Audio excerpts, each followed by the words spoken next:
আমি যে কি বলে আপনাকে ধন্যবাদ দেবো ডাক্তারবাবু। না না, এখানে ধন্যবাদের কি আছে? আরে ধন্যবাদ তো দিতেই হবে।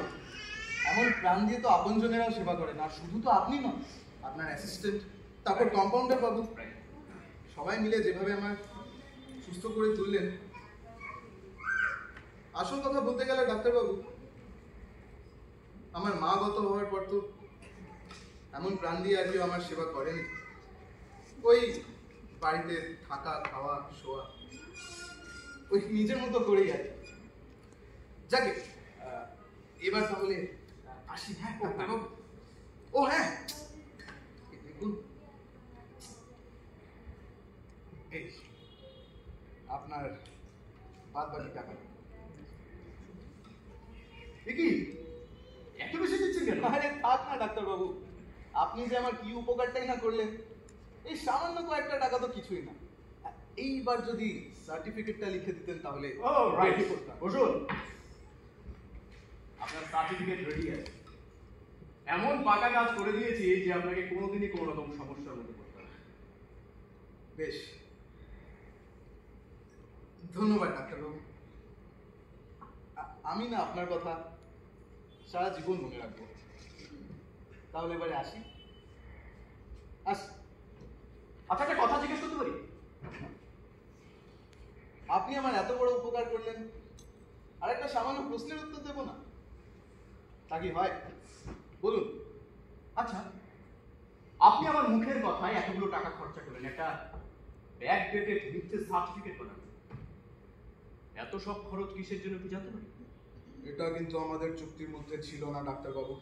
ও রাইট ইউ আর, মানে আমারও ব্যক্তিগত প্রশ্ন করার কোনো অভ্যাস নেই, ওই কৌতূহল প্রশ্ন তো করে ফেললাম। ঠিক আছে, না বললেও চলবে। আসুন। খুন করেছিলাম। কি বললেন? হ্যাঁ, খুন করেছিলাম, আর কোনো রাস্তা ছিল না। কাকে খুন করলেন?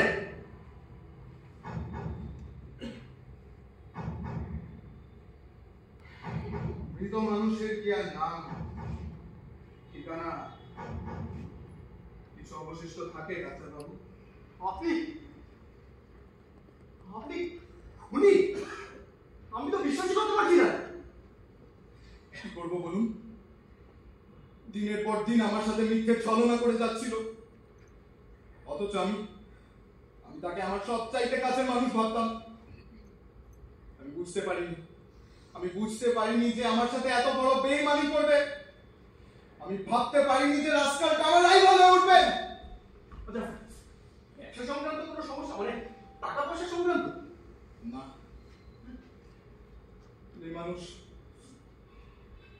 মেয়ে মানুষ আমার ছোটবেলার বন্ধু।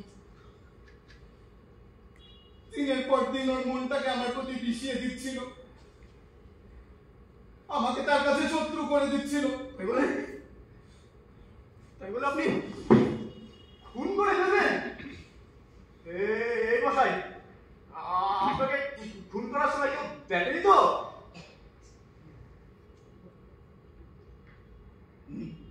না, জানেন তো ডাক্তারবাবু, রেল স্টেশনের ইয়ার্ডে একটা ফাঁকা ট্রেনের কামরায় নিয়ে গিয়েছিলাম। তারপর পেটের ভিতর চাকুটাকে ঢুকিয়ে পেঁচিয়ে পেঁচিয়ে পেঁচিয়ে পেঁচিয়ে যতক্ষণ না মুখ দিয়ে রক্ত বেরিয়ে আসছিল, হ্যাঁ, আর মুখে রক্তের ছেটা ফোটে আমার জামা প্যান্ট ভিজে যাচ্ছিল, তখন না আমার শরীরটা আরো বেশি উত্তেজিত হয়ে যাচ্ছিল।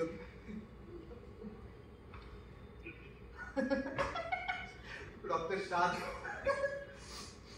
স্বাদ ডাক্তারবাবু, সেটা গলার নুলিটা না চেপে ধরে আপনি থামুন, আপনি দয়া করে থামুন।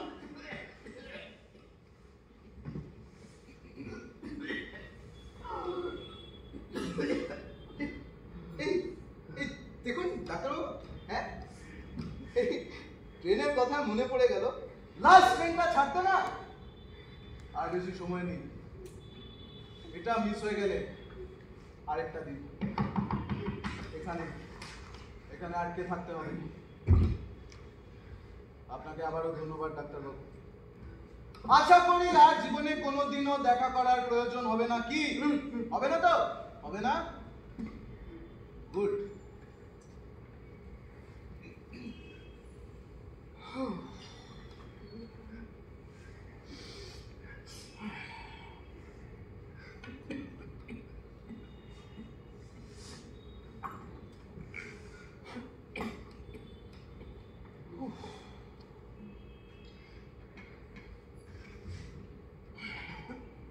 ইনফরমেশনটা ঠিক মিলে গেল?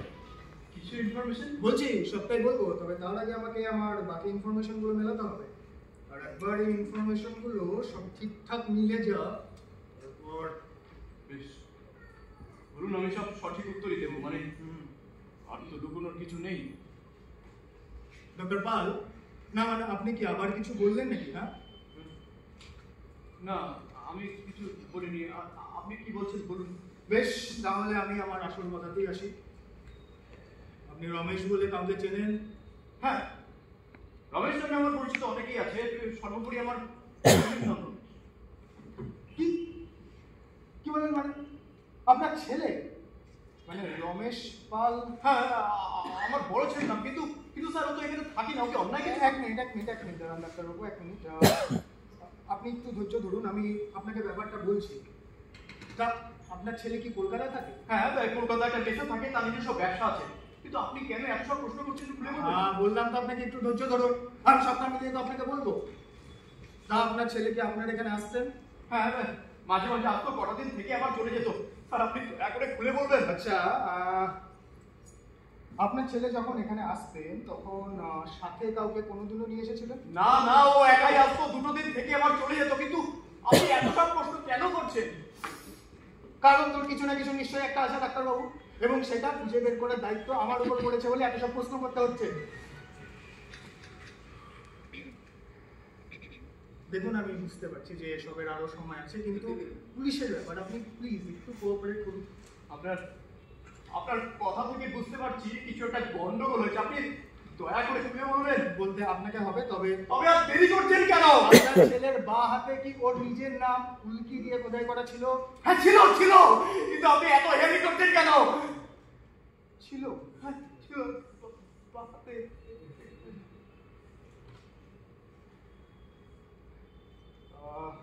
ডাক্তারবাবু, আমি আপনাকে কথাটা কি করে যে বলি, আজ থেকে 4 দিন আগে রেল পুলিশ কলকাতার কাছাকাছি একটি রেলওয়ে স্টেশনে একটা ফাঁকা ইয়ার্ডের মধ্যে পড়ে থাকা ওই কোনো একটা পুরোনো কামরাতে একটা মৃতদেহ খুঁজে পায়। শরীরে অনেক ছুরির আঘাত ছিল, বিশেষ করে পেটে আর গলার নলিতে, আর পেটেই অনেক অনেক বেশি। পোস্টমর্টম রিপোর্ট থেকে কিন্তু জানা গেছে যে ঘটনাটা খুন, আর খুনের ধরন থেকে এটা কিন্তু বোঝাই যাচ্ছে যে প্রতিহিংসা থেকেই একমাত্র ওরকম নৃশংসভাবে কাজটা করা হয়েছে। আপনি আপনি এটা কি বলছেন? আমি সরি ডাক্তারবাবু।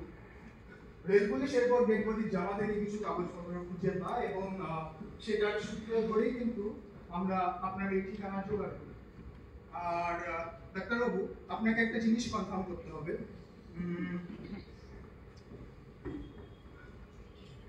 এই জামাটা, এটা দেখুন তো, এটা আপনার ছেলের জামা কিনা?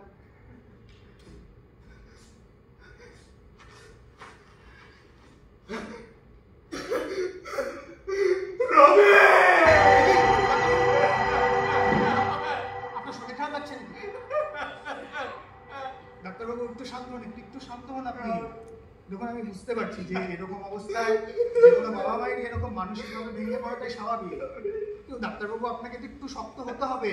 আর তাছাড়া পুলিশ কিন্তু এই কেসের কিনারা তখনই করতে পারবে যখন আপনার কাছ থেকে পূর্ণ সহযোগিতা পাওয়া যাবে।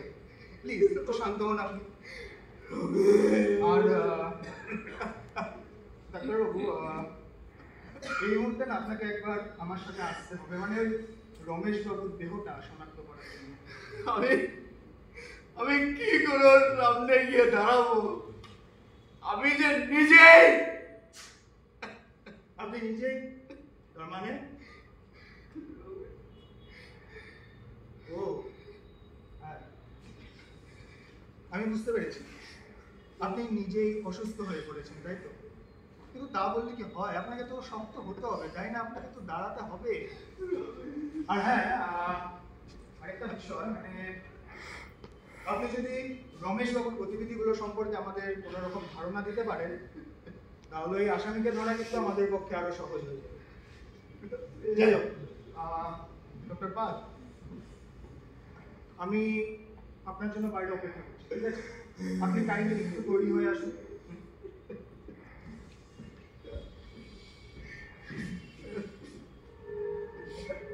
একটা মিথ্যে জাল সার্টিফিকেট দিলেন, কিন্তু কেন এত সব খরচ একটু জানতে পারি? খুন করেছিলাম, তার বাদ নিজের নাম লিখে দিয়ে খোদাই করা ছিল।